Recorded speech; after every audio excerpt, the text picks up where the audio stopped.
Bueno, vamos a charlar con Natalia Fidel. Natalia es legisladora de la Ciudad Autónoma de Buenos Aires por el espacio de confianza pública dentro de Vamos Juntos.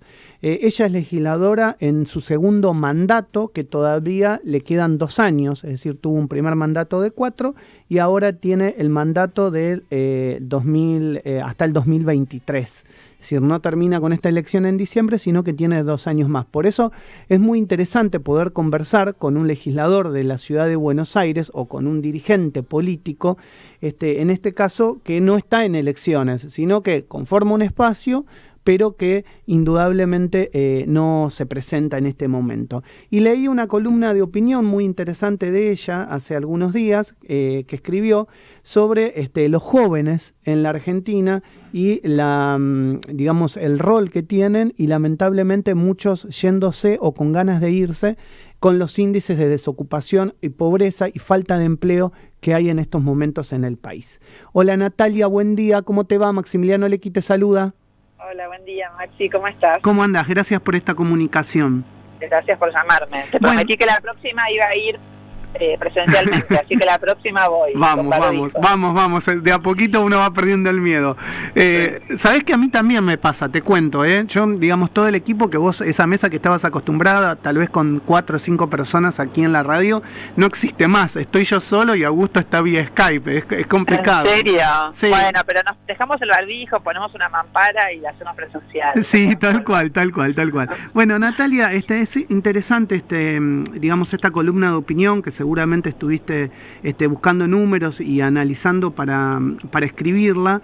Y bueno, me gustaba preguntarte, ¿qué es lo que estás viviendo respecto a los jóvenes y por qué se van de la Argentina? Bueno, primero gracias por leerla. La columna se titulaba Si la patria es el otro, la patria se nos va. Y está basada, como bien dijiste, en un estudio que hizo una encuestadora, por el cual 8 de cada 10 jóvenes encuestados dijeron que si se irían del país si tuvieran las condiciones de hacerlo, ¿sí? Uh-huh. Y la verdad que a partir de ahí empecé a bueno, en realidad, si le preguntamos a cualquiera de los oyentes, creo que todos tenemos cerca a algún joven que ve que su patria o su país no le da terreno fértil o condiciones para desarrollar su proyecto de vida. Y por supuesto que ahí sí me puse a analizar como la situación en términos de que no los podemos culpar, porque todos los números que vemos son alarmantes en términos de una inflación interanual del 50% que te hace que no te puedas proyectar más allá de la semana que viene, porque no sabes cuánto te va a salir el paquete de yerba en 2 semanas, con un nivel de pobreza alto, el 45% de nuestra población está por debajo de la línea de pobreza, y entre los más jóvenes, que es aún más angustiante, un 60% de los chicos están debajo de la línea de pobreza, 90.000 pymes, que son las principales generadoras de empleo, que cerraron desde marzo del 2020, y así podemos seguir. Como bien dijiste, el desempleo está en 2 dígitos, y entre los jóvenes que tuvieron las aulas cerradas, y ahí ahora sí quiero concentrarme un poco en el tema de la educación, y por qué esta elección es muy importante para votar valores para reconstruir ese país normal que te permita poder pensar y proyectar en el futuro. La realidad es que también estos jóvenes que vieron en el último año y medio en la provincia de Buenos Aires, recién hoy van a tener presencialidad plena. Entonces, un país con 60% de pobreza que se da el lujo de cerrar las aulas es un país que está quebrado espiritualmente y económicamente, y que no les da condiciones a los jóvenes para proyectarse. Uh-huh. Y en ese sentido, la verdad es que la ciudad puede, o sea, en todas las áreas que quieras hablar, podemos demostrar cómo hay valores distintos, cómo desde el día 1 en la ciudad de Buenos Aires se defendió la presencialidad de las aulas, que solamente 2 provincias sobre 24 en el Consejo Federal de Educación se mantuvieron firmes, y Soledad Acuña fue una de ellas, y la principal, si querés, que dijo, los chicos tienen que ir a las aulas. ¿Por qué? Estar en las aulas, porque durante la pandemia hicimos un estudio con INECO y con UNICEF, donde 7 de cada 10 chicos mostraron síntomas de depresión, de que no tenían ganas de vivir, porque necesitaban interactuar con sus padres, necesitaban ir a aprender, porque no importa, nosotros nos basamos en el concepto de bienestar integral. No es solo lo epidemiológico de la salud, es el concepto integral de salud donde los chicos necesitan sociabilizar. Bueno, vos hace mucho tiempo que venís hablando de valores y que justamente hay que diferenciar los valores que tiene cada uno de los espacios políticos para el momento de votar, elegir justamente los valores que uno cree que nos van a representar en las diferentes legislaturas, en el Congreso Nacional. Te pregunto, ¿cuál es la diferencia entre valores de un partido político, un espacio político en el que representa y en el que vos integrás con Vamos Juntos, con la principal oposición que es el Frente de Todos? Bueno, gracias por la pregunta. El principal es esto que te digo, que la educación sea un valor prioritario, ¿sí? Ahí ya, o sea, que hayan militado el cierre de las aulas, de eso no se vuelve. ¿Por qué? Porque nosotros estamos convencidos, creemos y lo defendemos y te voy a mostrar con datos específicos que la educación es la mejor herramienta para ese progreso futuro, poder proyectarse, porque es la única herramienta que permite cortar la reproducción intergeneracional de la pobreza. Entonces, yendo a los hechos, y esto no es declamativo, yendo a los hechos, que tenés un gobierno de la ciudad que empezó primero midió el año pasado cuál fue el impacto socioafectivo y educativo en los chicos de no ir a clase, donde el 40% tuvo una promoción condicionada, es decir, que no adquirió los aprendizajes para poder pasar de grado. Entonces, evaluó el impacto de la pandemia en nuestros chicos en su bienestar integral. Segunda decisión, el 17 de febrero decidió abrir las aulas antes. Acuérdense, en febrero decían que éramos unos, casi que, no sé, unos trogloditas en querer abrir porque las aulas iban a ser un foco de pobreza, un foco, perdón, de infección. Después, eso fue el 17 de febrero. Después, abrimos la escuela de verano, 9.000 chicos, o sea, primero en esa evaluación del año pasado nos dimos cuenta que en la ciudad 6.500 chicos perdieron el contacto con la escuela. Entonces, ¿qué hicimos? Los llamamos, los fuimos a buscar y fuimos a ver por qué esos chicos perdieron el contacto con la escuela. Y a esos chicos los invitamos a que participen de la escuela de verano para que aprendan lo que no pudieron aprender el año pasado. Después hicimos una escuela de invierno. No satisfechos con eso, abrimos las escuelas los sábados. Y hay 9.000 chicos que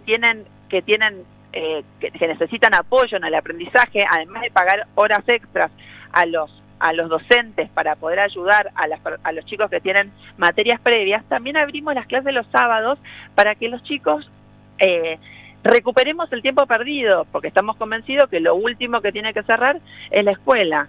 Y ahora estamos preocupados para ver cómo continúa esto en términos de, o sea, desde el 17 de febrero nunca cerraron las escuelas, y del otro lado, vos me preguntabas la diferencia de valores, del otro lado, recién ahora en la provincia de Buenos Aires están volviendo a la presencialidad plena, nos decían que el aula contagiaba, y nosotros decíamos, mirá, desde todo esto que te describí con las aulas abiertas, en la ciudad de Buenos Aires hay 700.000 personas, entre docentes, alumnos y personal de portería, que transitan las escuelas. De esas 700.000 personas, solamente el 2,65 se contagió de COVID, que no quiere decir que lo haya hecho en las aulas.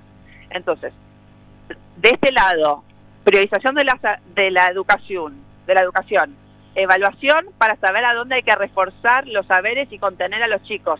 Sabemos cuántos perdieron contacto con la escuela y le dimos la oportunidad de seguir aprendiendo en la escuela de verano, en la escuela de invierno y con apoyo adicional de los docentes. Del otro lado, todavía no hay presencia plena de las escuelas. Militaron el cierre de la escuela aún con el 60% o 70% en el conurbano de los niños debajo de la línea de pobreza, y decía que era un foco infeccioso. Esos son dos modelos de país absolutamente distintos. en base a dos modelos de país absolutamente distintos, hablamos de la educación. En la columna que vos escribiste, sin tapujos, decís, porque a algunos les da vergüenza decirlo, que se necesitan reformas profundas para que la Argentina salga de este pozo económico que tiene, justamente para darle empleo a los jóvenes y a la sociedad en general. Sí. Y hablas de reforma laboral y hablas de reforma impositiva. ¿Por qué hay tanto tapujo en decirlo? Qué buena pregunta, sí. A ver, y se relaciona de vuelta con las elecciones de ahora. Tenemos un gobierno que está sin rumbo, ¿sí? Que vacuna a los propios antes que nada, que festeja cuando hay aislamiento obligatorio, que encubre a países que violan los derechos humanos como Venezuela, Cuba y Nicaragua. Ponen la excusa de la pandemia, cuando en realidad todos los países del mundo tuvieron la pandemia y se puede gestionar bien o se puede gestionar mal la pandemia, y según un estudio de Bloomberg, Argentina es el país menos recomendado para atravesar la pandemia. Y ahora volviendo a lo que proponemos en estas elecciones, del otro lado la principal candidata aumentar los impuestos, cuando en realidad todos sabemos, y ahí en la columna lo detallo, lo que tenemos en Argentina es una alta presión impositiva y muchos que están en la informalidad. Entonces lo que tenemos que hacer es blanquear esto, dar una discusión a fondo sobre cuál es la reforma impositiva que tenemos que tener. ¿Para qué? Para que este sistema no sea inviable, porque los que pagan, si pagan todo lo que tienen que pagar, no son rentables, y además tienen que sostener a casi la mitad de las empresas que están en la informalidad. Entonces hay que generar condiciones para que sea más razonable los impuestos que hay que pagar, y facilitar a las empresas para que lo hagan, y darle beneficios para aquellas empresas que contraten a personas jóvenes en su personal. Acá, Natalia, te quiero hacer una pregunta y una reflexión, si querés profundizarla, porque justamente el presidente Macri habló de esto, el expresidente Macri, y dijo que las únicas empresas que ganaban dinero en la Argentina eran aquellas que evadían. ¿Estamos de acuerdo en decir que la evasión está mal, que es ilegal, que no hay que proponerla ni mucho menos? Por supuesto, claro, yo lo que te estaba enunciando, si querés, es una realidad que si agarras cualquier informe económico te dicen que la informalidad tiene un 40%, pesa un 40%, y por supuesto que está mal evadir.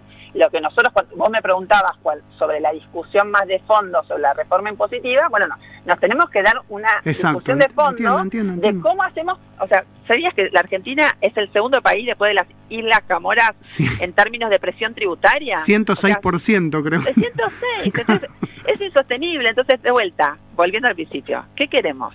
Queremos ser un país normal. ¿Qué es ser un país normal? Un país normal donde la educación sea prioritaria, donde cuando salgas, donde los planes los planes de trabajo, los planes sociales sean momentáneos y cumplan su objetivo, no se perpetúen para siempre, y cumplan su objetivo con volver a insertar a la persona al mercado laboral. Que para que eso ocurra no tenemos que aplastar a nuestros pymes con una presión tributaria que las asfixie, sino que les tenemos que dar condiciones estables y previsibles para que generen más condiciones de trabajo y contraten a más personas. Se comprendió, perfecto. Bueno, la verdad, como siempre, Natalia, es un placer para mí charlar, desarrollar, pensar, reflexionar, y que de alguna manera, bueno, el electorado tenga las cosas claras, a quién quiere votar y por qué, con propuestas. Viste que faltan un poco de propuestas, es todo TikTok esta campaña. Se ve que el COVID hace que se pueda juntar menos gente y no se pueda explicar, entonces, bueno, tenés que explicarlo en 30 segundos, no es tan fácil. Exacto, bueno, gracias por dar el tiempo para explayarnos sobre el tema de las propuestas. Y en la ciudad está a la vista, o sea, nosotros lo que predicamos es con los valores que ya implementamos en la ciudad, tanto en educación como manejamos la gestión de la pandemia. Así que bueno, un gusto hablar con vos. Siempre lo mismo. Y en septiembre lo que se pone en contraste son esos valores. Si están a 10 votos, a 10 bancas en diputados de tener quórum, ¿para qué? Para poner la agenda de ellos, que es la agenda de ir contra la justicia, subir los impuestos. Así que, bueno, me parece que fue interesante reflexionar sobre qué se pone en juego en esta elección. Un abrazo grande, Natalia, que tengas un lindo día, buen fin de semana. Natalia Fidel, legisladora de la Ciudad de Buenos Aires de Confianza Pública. Vamos juntos en la mañana del arranque.